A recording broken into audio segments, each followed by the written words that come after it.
Okay, here we go.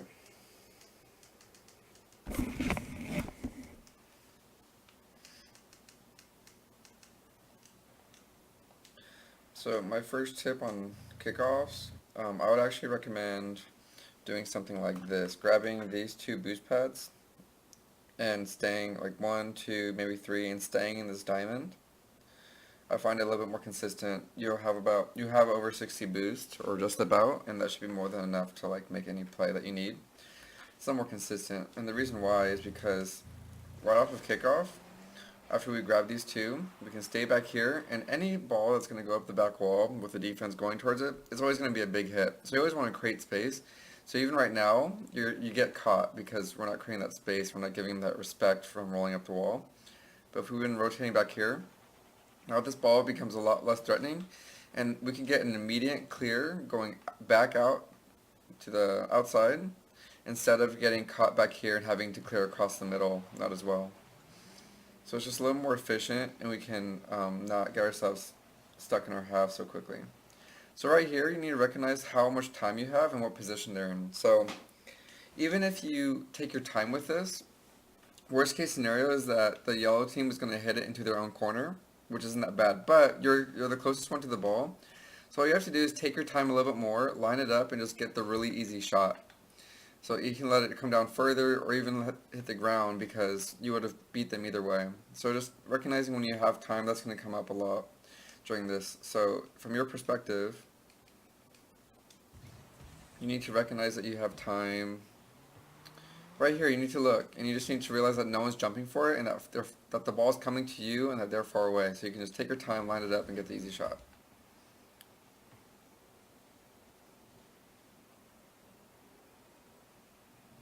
Good job from Brutus, like coming back and covering the center. In this case, you just want Sharpion to go ahead and pressure this ball. You don't want to overcommit, so Brutus can just hold back behind the line and just chill, because we want to be able to cover that 50-50 if it goes bad. So just right idea, just execute it a little bit more patiently.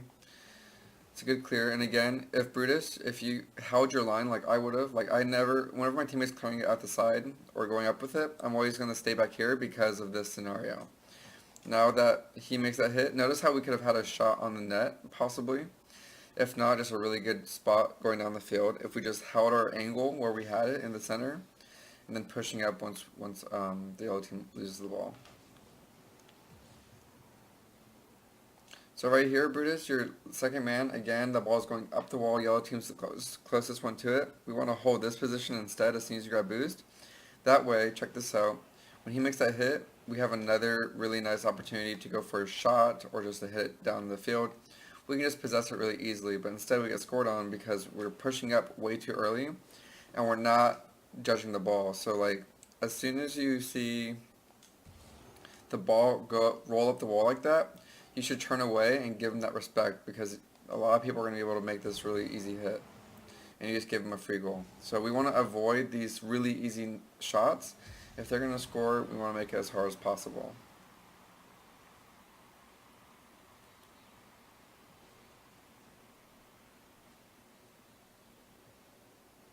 So this is like a good example. We rushed it again. And again, if we would have held the center, check this out, we held the center, well now we can actually like come back from this angle and go out immediately. So from kickoff, grab this boost, I could see it come up that corner, and then I could really approach it from a really easy angle instead of getting caught down here. But you could have done it from down here too if you just recognize that you had time. So from your perspective,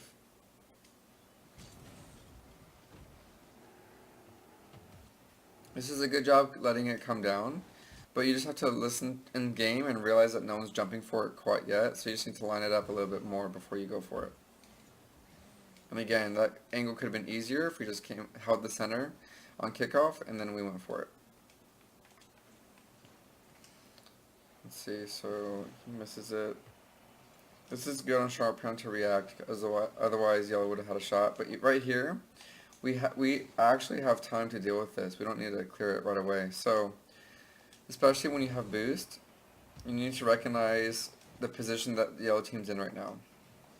You have blue team right there. we see Mencho roll to the left of us, going behind, and we see this yellow guy taking the shot, and it's really easy. So we just need to take our time, recognize that we have that time. No one's going to be behind our back because we just saw him going the other way. So we don't need to rush this. So recognizing time is a huge thing that I see both of you guys need to work on. The second thing would be to not push out too early and to really judge those clears. Give them the right space. If the second man is getting consistently hit over the head with the ball, then your spacing is just way too close. So even right here, you had so much time, Sharpion, and it's just like recognizing that. So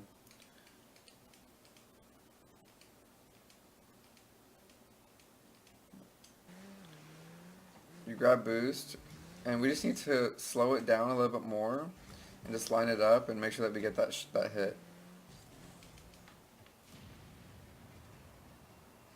Because I think a lot of the reasons why you guys are whiffing is just because we're not recognizing how much time you have, so you can relax and get the hit that you need. So this one, Sharpion, what you want to do right here is not overcommit, because if you think about it, even if you get that hit, what is it going to really do? You know, the yellow team set up. Right now they're pushed against the corner, and as soon as you overcommit like that, now you're relieving that pressure.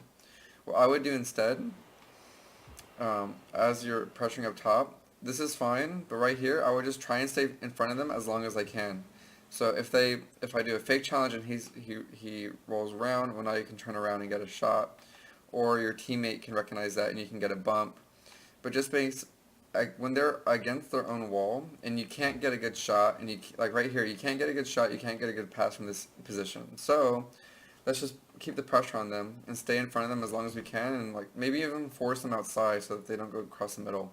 So we can just hold the center angle, and if they run into us, that's fine, and we can push it back outside for our teammate. But as soon as you commit, you're leaving your teammate out to dry, and now it's a 2v1 situation. Now, I think, Brutus, you're in a perfect position right here, but I don't know why we gave up on it so soon, especially after he, like, flipped away. And the reason why is because, like, from your perspective, let's see. Like, I can get, like, wanting to play safe and, like, not wanting to overcommit. But you have the boost. Well, I guess, okay, from your angle, it's pretty hard to tell. So if you have this boost, the second best option would be for Sharpion to try and hit the ball on his way back. So instead of just going for boost, I would actually try and Sharpion like interfere a little bit with them. And Brutus, I would actually boost back with that 69 boost, use 10 of it, go back full speed, and then turn around in the net, and then challenge with a good angle. The quicker that you can create distance, come from the center, turn around, and then challenge it. So if you would have full speed, you would have been here by now. You could have been turning around, and now you could challenge this ball from a really nice angle, which is going to be a lot easier than trying to shadow all the way back here. Because at the end of the day, it was a really weak shot, and if we just pushed out using that boost, I think he could have got a really easy block.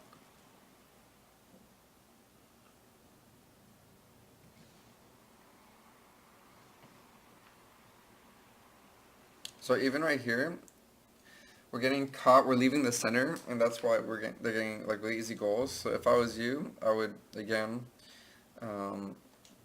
grab right boost, grab this boost, and I would wait down here, get behind this angle, and now look at your save. It's much easier. You can get a really easy hit, possibly even a pass to your teammate to the other side and get a goal.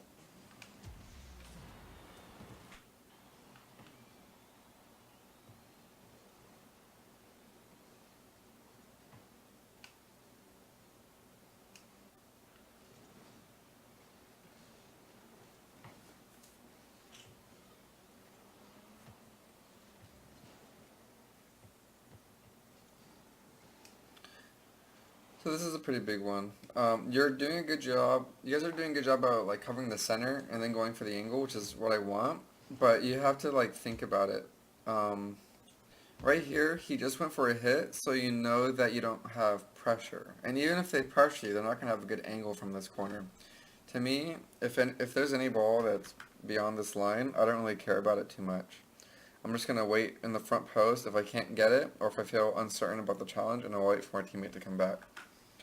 But um, even if we were to come back from this angle, you could actually be able to tell what's going on a little bit easier, so that when that ball is hit, we can take our time, let it roll in front, and then we can just push it forward. So let's not be so eager to flip into the ball. Let's really try and think about the situation. Okay, he went for the shot, he missed it, he messed up. We can just keep this ball, let it roll, and then push it down the right side of the field or up the field, instead of just giving it right back. Same thing here, Brutus.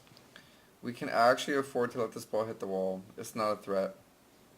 Especially if you really look, if you let the ball hit the wall and you let it come down, you can actually just push it all the way down the field, or let it come all the way down and push it down the right side of the field, because he's out of the play, he's too far. Instead, we're getting a bad clear to the corner, and now we're just getting stuck in the corner. And that was really lucky that the guy pushed up. But basically, to relieve pressure, recognize your situation, recognize if you have time, and just push it to where the other team isn't. That's like the simplest solution. That's a really nice shot.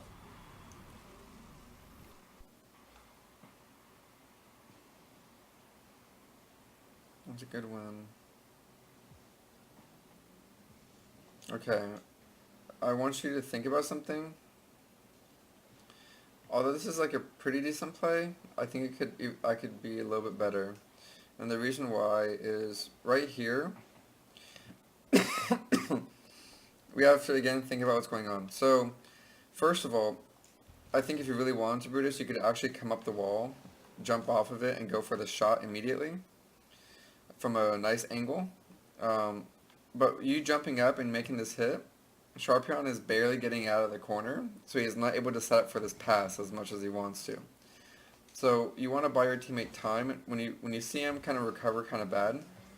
You want to buy him that time, because right now, if you were to make a pass, your teammate's not going to be ready for it, and you can't make a good shot from here. So I would take my time, especially with this guy who's like probably out of boost. Let's see. Oh, he has 100 boost, but even if that, like, even if he has 100 boost, he's gonna want to go back into the net, and if he goes for it, he's not gonna be able to get a good clear. So if he goes for it early, we can contain him, make him make a bad play, and then we can get an easy shot, or we can just take our time a little bit more, come up from the wall, and go for the shot. Or if he really lets you, let it come all the way down to the ground, and then go for the shot. Just recognizing that we have time. Let's buy our teammate a little bit more time to cover us, because this is okay, but it's not going to be ideal, and it doesn't end up working out. And now we're both caught up top, and now they have a breakaway, and this is really bad. So let's see what happened here. So Sharpen gets the hit. I would actually give up on this, Brutus. I would not go for this, because they're just simply right in front of the goal. So even right now, I wouldn't back up into it. I would just get out of here, let Sharpound challenge it if he wants, but that way that we can have someone right here. We want to avoid this as much as we can, where we're both caught up. So the biggest thing, I think, to progress in like Champ and everything, Champ 1, especially Champ 1 and early on Champ 2, is knowing which ball to not go for.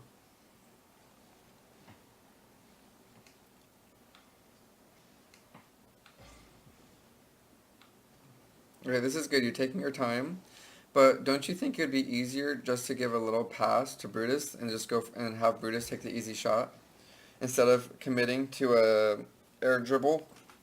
When you recognize that you have time, but now you're like kind of wasting the opportunity. When they're giving you this much time, I'm always going to give them a really quick pass on the floor to my teammate, and my teammate's just going to round out and make a really easy hit. It's going to be a goal, or it's going to be a hard clear for the defender, or you can hit it over the wall and follow it up.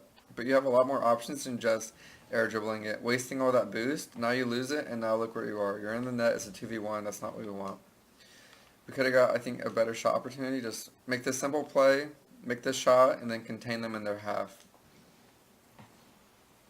Brutus, you do a good job of coming from the center and making that challenge, which is what I want to see. Defensively, when you come from the center, you win a lot more balls because the angles are just a lot better. So you guys do that well half the time, and half the time we don't do it well. Yeah, okay. So it's fine to not go for this ball, but put on your brakes so that you can maintain that space from the center. Because when that ball's hit, well, now you can actually go for it. If you just maintain your brakes. Because you kept on going, you got pulled out of position, and now we're in this really awkward spot.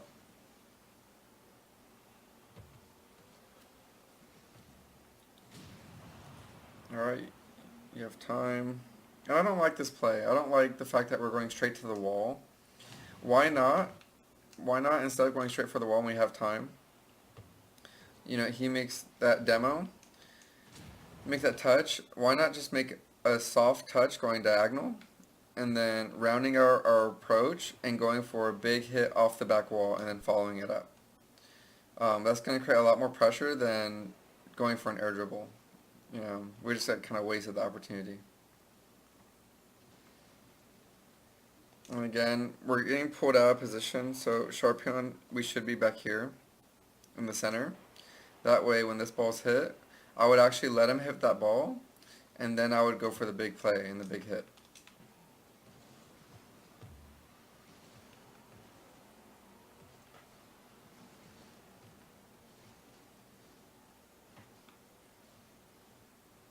So let's see what happens here. We need to create space when we come up. So again, whenever my teammate's pushing up the side, so you see whoever needs to is back needs to pound the brakes and like forget about boost. So first of all, I think sharp peon, as soon as your teammate hits it over, I don't think you should go for it because Brutus can just go for it and then you can hold the space back here. And then you got a boost and you turn the wrong way and now we're leaving the center again.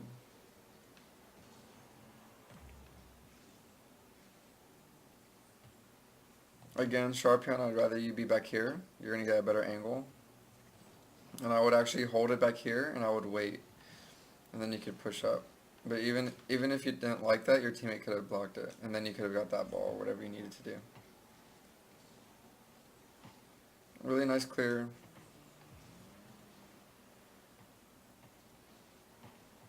Oh, so this is actually the best spacing I've seen. This is actually, this is what I want to see more often. That way that we can hold this position even further back so that when that ball goes, now you can go for it if you really want to.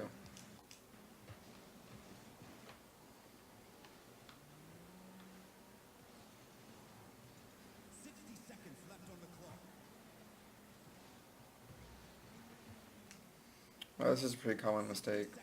So right now, sharp peon, you can hold the center of the goal behind the line, the front post. And Brutus, instead of just leaving this position, I would actually stay here. So, you know, you grab that boost, and I would stay right here, and I would just try and get in the way of it. Because you're already there, so why waste the time of moving out of that position if you can just make a play on it right there. And then sharp peon can hold the front post, and then he can follow it to the other side. Again, even this ball, sharp peon, if you were behind the net, check this out. That ball hits, now look, now you can actually have a shot on the target if you just create that space and get behind the line.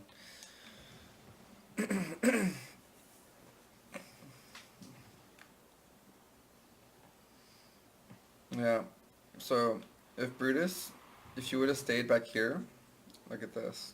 Now you can actually go for that that second ball, or that ball. You can just, I want to, whenever someone's pushing that side, I want to see you guys find this diamond and hold it as much as you can. I find that being inside this lets us find really easy angles, especially when our teammate loses the ball. We can make really nice challenges.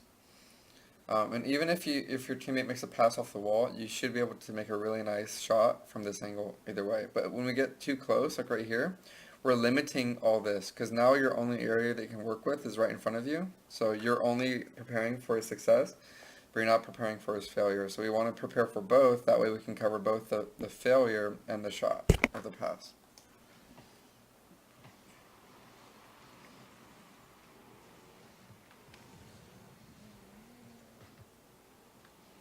And they double commit and you guys get the...